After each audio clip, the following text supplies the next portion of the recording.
So you've decided to buy your first business. You want to be an entrepreneurship through acquisition entrepreneur. So this is a great goal. This is how I became an entrepreneur. I bought my first business. I proceeded to buy a few more businesses after that. It is a great way to buy an established business that provides cash flow a lot of times day one. Where do you start? This step-by-step guide is going to be a really loose framework with some help on how to actually buy a business. And so we're going to start with the initial decision of why am I doing this? What is the crazy idea that makes me think that I should become an entrepreneur through buying a business? That's a big question to ask yourself right out the gate. Are you expecting that you're going to work less? Are you expecting that you get a better work-life balance, or you could decide when you can be home versus when you go to work? That was personally a lot of what my reasoning behind going into becoming an entrepreneur through acquisition was. I wanted to eat breakfast with my family and I wanted to eat dinner with my family. Those two things, which I wasn't doing prior.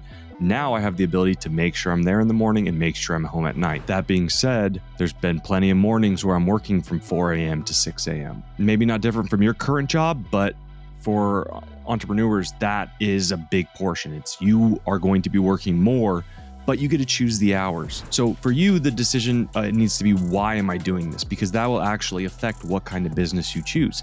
If you're in the restaurant business, you might have late nights, or if you do a breakfast restaurant business, you're not going to be there in the mornings. How are you going to be conducting this search? Are you going to be doing it as a self-fund, where you're providing all the capital to pay for the lawyers, the due diligence? Or are you going to be raising capital from an outside source? That's all decisions that you have to make early on, because that's going to decide your journey. For this purpose, we're going to start, hey, you already have the capital, but there is a long, tenuous journey to even get the capital sometimes. Maybe it's through your W-2.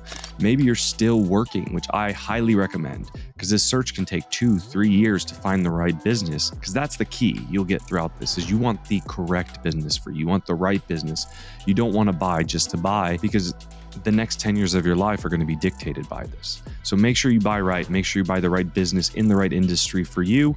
And so if that means you need to have a W-2 while you do all this, I'd highly recommend it. It's perfectly doable at the same time as your W-2, especially if you have a managerial level position where you can take an hour off a day to have a phone interview or something. All right, guys. Well, good luck. If you like what you see, keep listening, because I'm really excited to dig into this.